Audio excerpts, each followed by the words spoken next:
फिर दिन हुआ,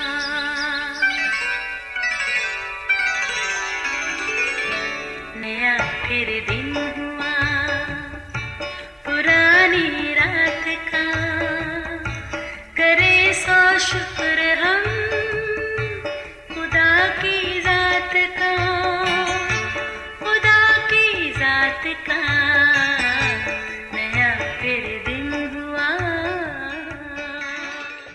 आज की आयत।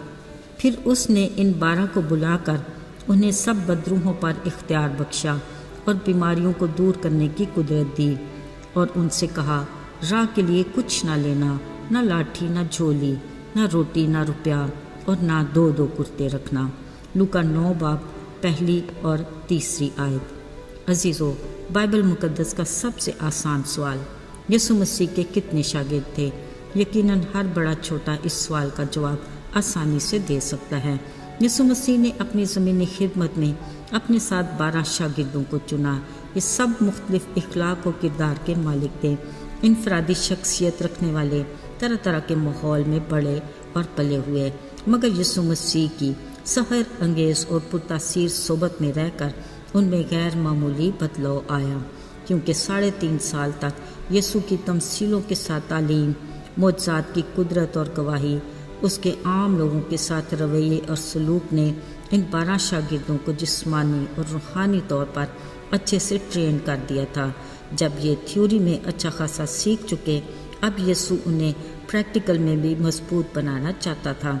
एक दिन उन्होंने एक बड़े मिशन पर उनको भेजने का इरादा किया, सो उन्होंने उन 12 को बुलाकर उन सब को बदरूहों पर इख्तियार बख्शा और बीमारियों को दूर करने की कुदरत दी, और उन्हें खुदा की बादशाही की मुनादी करने और हर तरह के बीमारों को अच्छा करने के लिए भेजा, और उनसे कहा, रास्ते के लिए कुछ ना लेना, ना लाठी, ना झोली, ना रोटी, ना रुपया, और ना ही 2-2 कुर्ते, और जिस घर में दाखिल हो वहीं रहना और वहीं से रवाना होना, और जिस शहर के लोग तुम्हें कबूल ना करें उस शहर से निकलते वक्त अपने पाँव की गर्द झाड़ देना, ताकि उन पर गवाही हो।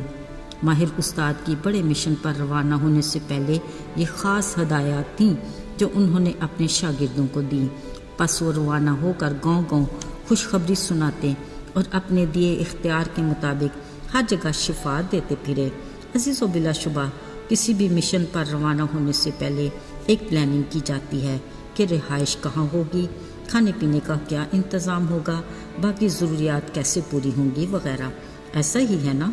याद रहे, जब खुदा अपने लोगों को अपनी खिदमत के लिए भेजता है तो उनके लिए वो खुद प्लान करता है और आगे चलकर खुद रास्तों को हमवार बनाता है। पुराने अहदनामे में हमें इसकी एक खूबसूरत मिसाल मिलती है। लिखा है, एलिया नबी के जानशीन एलीशा नबी ने जब अपनी खिदमत का आगाज़ किया, एक दिन वो शुनीम को गया। वहाँ एक दौलतमंद औरत थी, उसने उसे रोटी खाने पर मजबूर किया। फिर तो एलीशा नबी जब भी कभी वहाँ से गुजरता, रोटी खाने के लिए वहीं चला जाता था।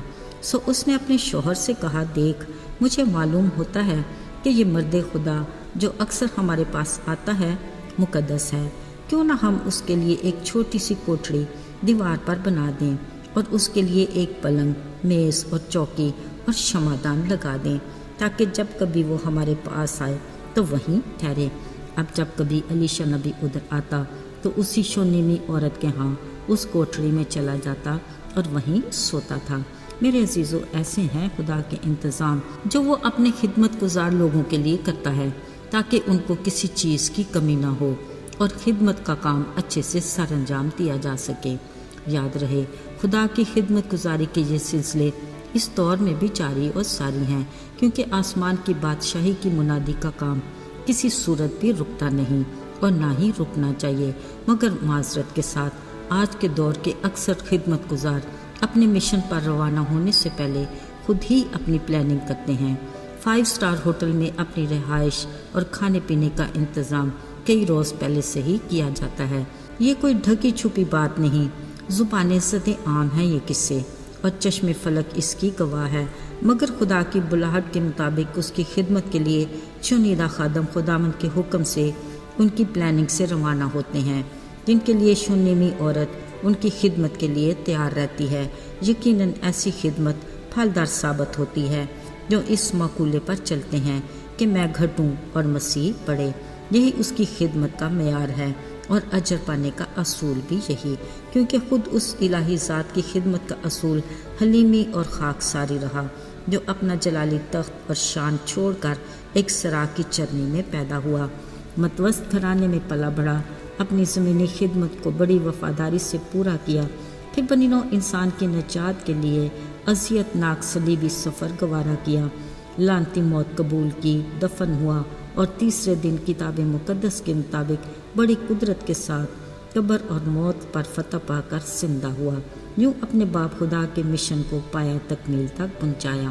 میرے عزیزو، آج ہمیں بھی ہمارے لیے اس کے مشن کو اس کی پلاننگ سے بڑی وفاداری کے ساتھ پورا کرنا ہے۔